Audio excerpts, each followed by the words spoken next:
भक्तों, ओम नमः शिवाय। श्री शिवाय नमस्तुभ्यम। जय श्री महाकाल। जी हाँ भक्तों, आप सबको भी पता होगा कि 16 अप्रैल को दुर्गा अष्टमी का महापर्व आ गया है। जी हाँ भक्तों, दुर्गा अष्टमी जो कि हिंदू धर्म का और सनातन धर्म का बहुत ही बड़ा त्यौहार माना जाता है।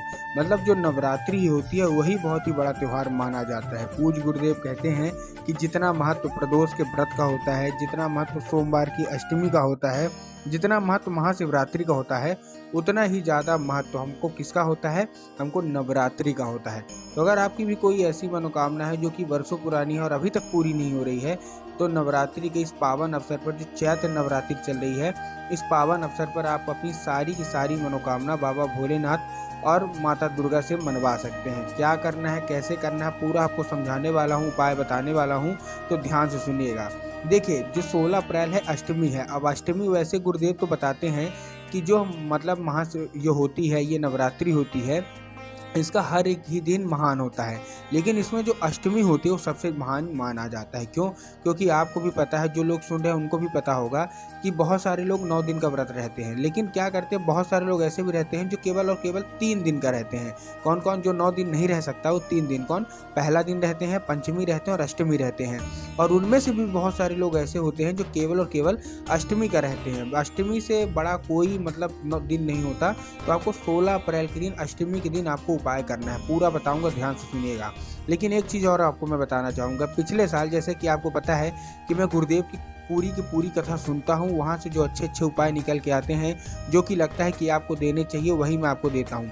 तो पिछले साल की बात है, साल 2023 की, जब गुरुदेव की कथा चैत्र नवरात्रि से पहले चल रही थी कहीं, तो आपको भी पता है कि गुरुदेव की जो कथा होती है उसमें लाखों की भीड़ आती है। और जब लाखों की भीड़ आती है तो जो लोग को मनोकामना पूरी करानी होती है, वो पत्र के द्वारा अपनी मनोकामना गुरुदेव तक पहुंचाते हैं।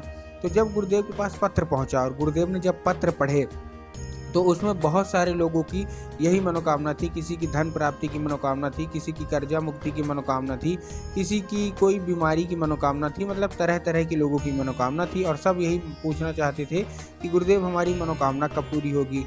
तब गुरुदेव ने 2 से 3 उपाय बताए थे और कहा था केवल और केवल ये उपाय कर लेना, तुम्हारी सारी की सारी मनोकामना अवश्य रूप से पूरी होगी ही होगी।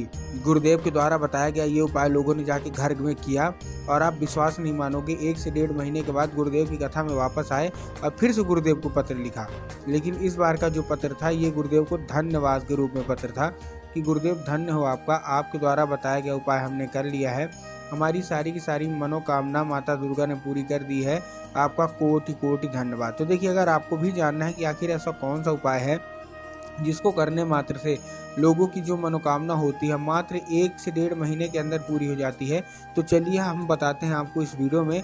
बस उपाय ध्यान से सुनिएगा, अच्छे से करिएगा, ठीक। लेकिन उससे पहले चैनल पे अगर पहली बार आए हैं और आवाज़ मेरी पहली बार सुन रहे हैं, तो वीडियो को कर दें लाइक और चैनल को भी कर लें सब्सक्राइब, ताकि पूजनीय पंडित प्रदीप जी मिश्रा के रोज़ नए नए उपाय, जो कि मैं उनकी कथा से सुनता हूँ, श्रवण करता हूँ, सबसे पहले मैं आपको प्राप्त करा सकूँ, ठीक। तो देखिए, जो हमारा पहला उपाय है वो 11 किसका है? आम के पत्ते का उपाय है। अब ये जो हमारा पहला उपाय है, ये मनोकामना पूर्ति का उपाय है। अगर आपकी कोई भी ऐसी मनोकामना है जो कि वर्षों पुरानी हो गई है और अभी तक पूरी नहीं हो रही है, तो ये उपाय आपको अवश्य रूप से कर लेना है। अब देखिए, इस उपाय में आपको करना क्या है, बहुत ही सिंपल सा आपको मैं बता रहा हूँ। इस उपाय में आपको चाहिए क्या क्या? इस उपाय में आपको केवल एक चीज़ चाहिए। क्या? 11 आम के पत्ते। मनोकामना पूर्ति का बहुत बड़ा उपाय मैं बता रहा हूँ, ठीक। 11 क्या चाहिए आपको? 11 आम के पत्ते। अब देखिए, जो आम के पत्ते वो कहीं से भी कटे फटे नहीं होने चाहिए, कहीं से खंडित नहीं होने चाहिए, कहीं से मुरझाए हुए तो बिल्कुल भी नहीं होना चाहिए। बहुत सारे लोग आम के पत्ते ले लेते हैं लेकिन बिना देखे लेते हैं, तो आपको आम के पत्ते अच्छे से देख के लेने हैं, ठीक। दूसरी चीज़, अगर जैसे मैंने बताया 11 आम के पत्ते लेने हैं, तो बहुत सारे लोग क्या लेंगे? टेरी ले लेंगे। नहीं, आपको टेरी नहीं लेना, आपको अलग अलग करके पत्ते 11 लेने हैं, ठीक। 11 आम के पत्ते आपने ले लिए अलग अलग करके।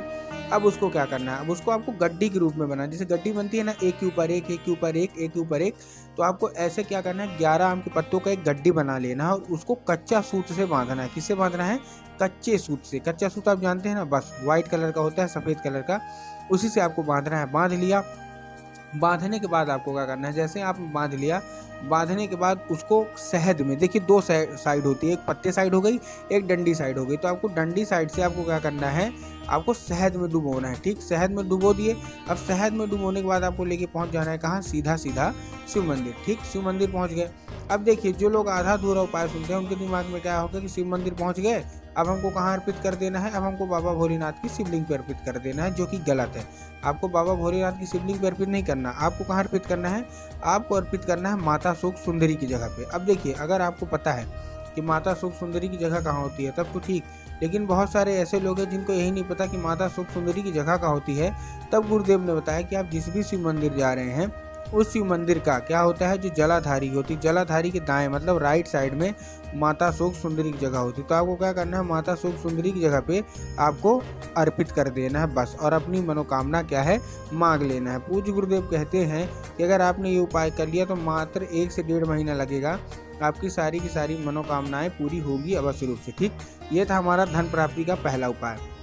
अब हम बढ़ते हैं अपने दूसरे उपाय की ओर, जो कि मनोकामना पूर्ति का है। अगर आपकी भी कोई ऐसी मनोकामना है जो कि वर्षों पुरानी है और अभी तक पूरी नहीं हो रही है, तो मनोकामना पूर्ति का ये उपाय आपको अवश्य रूप से कर लेना है।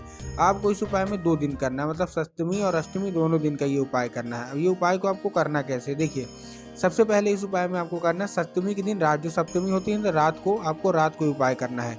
और फिर अष्टमी की सुबह को आपको रात को एक कलश बनाना है, जो कि एक लोटा आपको लेना है, एक लोटा जल, जो कि तांबे के लोटे में होगा। बहुत सारे लोग क्या करते हैं कि स्टील के लोटे में लेते हैं, यही सब चीज़ें गलती हैं, इसीलिए आपकी मनोकामना पूरी भी नहीं होती। तो आपको करना क्या है, आपको तांबे के लोटे में जल लेना है, उसमें 11 चावल के दाने डाल दीजिए। ठीक, चावल के दाने डाल लिए। चावल के दाने डालने के बाद आपको क्या करना है, जैसे चावल के दाने डालेंगे उसमें आपको 2 बेलपत्र भी डाल लेना है। क्या डाल लेना है, 2 बेलपत्र। अब बेलपत्र में ध्यान रखिएगा, बेलपत्र अच्छा हरा होना चाहिए। बहुत सारे लोग बेलपत्र लेने में गलती क्या करते हैं कि वो एक पत्ती को ही बेलपत्र मान लेते हैं, जो कि गलत है। एक पत्ती का तो कोई बेलपत्र होता ही नहीं है, आपको भी पता है। 3 पत्ती मिलकर जो बेलपत्र बनती है वही बेलपत्र हमको लेना है। ठीक, हमने बेलपत्र ले लिया। बेलपत्र लेने के बाद क्या करना है, आपको रात को आपको महागौरी का नाम लेके आपको क्या करना है, रख देना है। ठीक, क्योंकि 8वां दिन उन्हीं का होता है। अब अगले दिन आप उठिए, पूजा पाठ सुबह की करिए, और वो जो लोटा आपने रखा है उसको लेके आपको कहाँ पहुँच जाना है, सीधा सीधा। बाकी आप उसको कहीं अर्पित नहीं करना। वो जो लोटा आपने कलश बना के रखा अपना पूजा घर में ना, माता रानी के सामने रखा रहने दीजिए। अगले दिन उठिए और वो लोटा लेके कहाँ पहुँच जाइए, सीधा सीधा नीम के पेड़ के पास।